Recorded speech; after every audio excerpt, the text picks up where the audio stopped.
Hello everyone, welcome to my channel Biochemistry by Dr. Tejas Shah.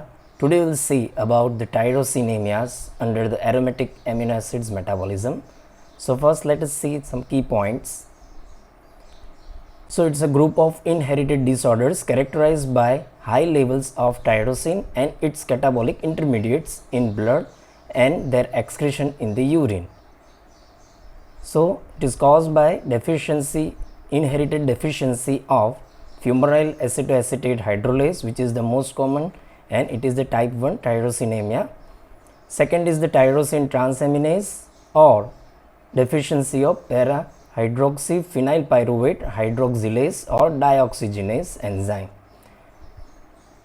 So under the metabolic pathway, this we have already discussed under the phenylalanine tyrosine catabolism. So here you can see the tyrosine first converted to the para-hydroxyphenylpyruvate by enzyme transaminase. So its deficiency lead to tyrosinemia type 2. It is also called oculocutaneous tyrosinemia or Rickner-Hanhart syndrome. Next, the para-hydroxyphenylpyruvate is converted to homogentisic acid by the enzyme para-hydroxyphenylpyruvate hydroxylase. So it is absent in the neonatal tyrosinemia, which is considered as a type 3 tyrosinemia. And further, homogenticity is converted to mallyl acetoacetate, then mallyl to the fumaryl acetoacetate, and the last step, that is the fumaryl acetate is hydrolyzed to form fumarate and acetoacetate. So this enzyme is absent in the type 1 tyrosinemia. It is also called tyrosinosis and also called as hepatorenal tyrosinemia. So first let us see about the tyrosinemia type 1, which is the most common variety. So it is an autosomal recessive disorder. Incidence is of 1.5 per 1000 live births, and it is caused by deficiency of the enzyme fumaryl acetoacetate hydrolase. So let us see the pathophysiology, which you can understand the symptoms as well. So this is the pathway where there is a blockage here, that is the absence of the fumaryl acetoacetate hydrolase enzyme. So ultimately fumaryl acetoacetate is accumulated, so it will take the alternate pathway and convert it to succinyl acetoacetate and succinyl acetone, which is the metabolite which is accumulated, and this metabolite will lead to liver and renal damage in terms of its accumulation, as well as it will associate with the renal Fanconi syndrome, and this metabolite also inhibit the porphobilinogen synthase, which is the important step in the heme biosynthesis. So ultimately there is accumulation of aminolevulinic acid as well as excretion in the urine also. So succinyl acetone will lead to the porphyric crisis or porphyria like syndrome symptoms also. So the symptoms manifest by the first 6 months of the life in this patient. So it have two forms. Acute form is mainly represented by the diarrhea, vomiting and liver and renal dysfunctions, and the chronic form will present in the form of the rickets, that is the vitamin D resistant rickets, and the cirrhosis. Rickets is secondary to the renal failure, and the accumulation of succinyl acetone in the body will lead to peculiar cabbage like odor of this patient. Now we see the diagnosis of the type 1. So serum tyrosine level is increased, but it is less diagnostic value because it depends on the diet as well. Blood and urine succinyl acetone level is more diagnostic value. Urine contains tyrosine, para-hydroxyphenylpyruvic acid and hydroxyphenyl lactate in the urine. So marked serum elevation and urinary excretion of methionine is also seen, and this is secondary to the liver failure. Enzyme assays can be done for the fumaryl acetoacetate hydrolase enzyme.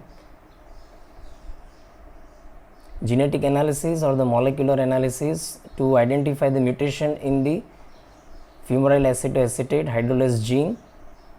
Newborn screening in the form of the dried blood spot analysis to detect the level of succinyl acetone, and prenatal diagnosis can be done for succinyl acetone in the amniotic fluid, or the measurement of the fumarate acetoacetate enzyme in the culture amniotic cells. So these are some of the diagnostic point for type 1. Now we see the treatment.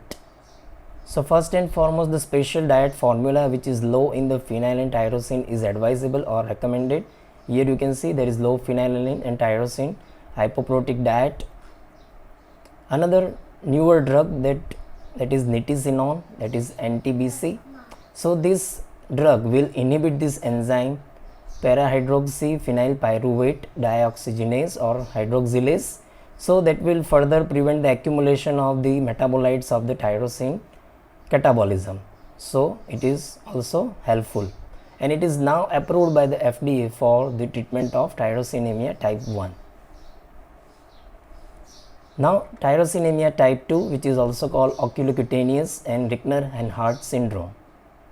So it is the deficiency of tyrosine aminotransferase, also called tyrosine transaminase. Here you can see, so there is a block here, so there is increased tyrosine level and increased tyrosine metabolites as well. So eye and skin manifestation are most common in this type of tyrosinemia, and as the name, oculocutaneous tyrosinemia. So various ocular manifestation as well as cutaneous manifestations are there. So corneal ulcer with the photophobia, here you can see the corneal ulcers, and corneal opacity is also there. And palmar and plantar keratosis and keratitis with severe mental and somatic retardation is seen in type 2. Now we see the diagnosis of the tyrosinemia type 2. So elevated level of tyrosine and in the plasma along with the skin and eye lesion are the diagnostic important. Tyrosine transaminase activity is measured in the liver biopsy samples or skin fibroblast, and which is further confirmed by the genetic test or the study. Further organic acid analysis will show the increased tyrosine and para-hydroxyphenylpyruvate in absence of the succinyl acetone. This is the most important point here to differentiate it from the type 1. In the type 1 you will find the raised level of tyrosine, para-hydroxyphenylpyruvate as well as succinyl acetone, but in the type 2 there is absence of succinyl acetone. Now in the treatment, so special diet again with the low phenylalanine tyrosine, avoid the natural proteins in the diet which are mainly the precursor for the phenylalanine tyrosine. Now you see the type 3, that is called the neonatal tyrosinemia. Here there is deficiency of the enzyme para-hydroxyphenylpyruvate hydroxylase. Here you can see this is the reaction catalyzed by this enzyme. So it is also called transient tyrosinemia of infant, which is mainly seen in the premature infant.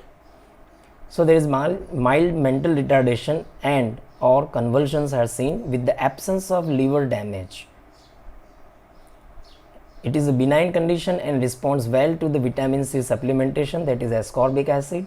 Here you can see this reaction or enzymes require vitamin C as a cofactor. So vitamin C is very well responded to this condition. So these are my references. Thank you everyone. Please like, share and subscribe to my channel. Click the bell button to get all the notifications. Thank you all.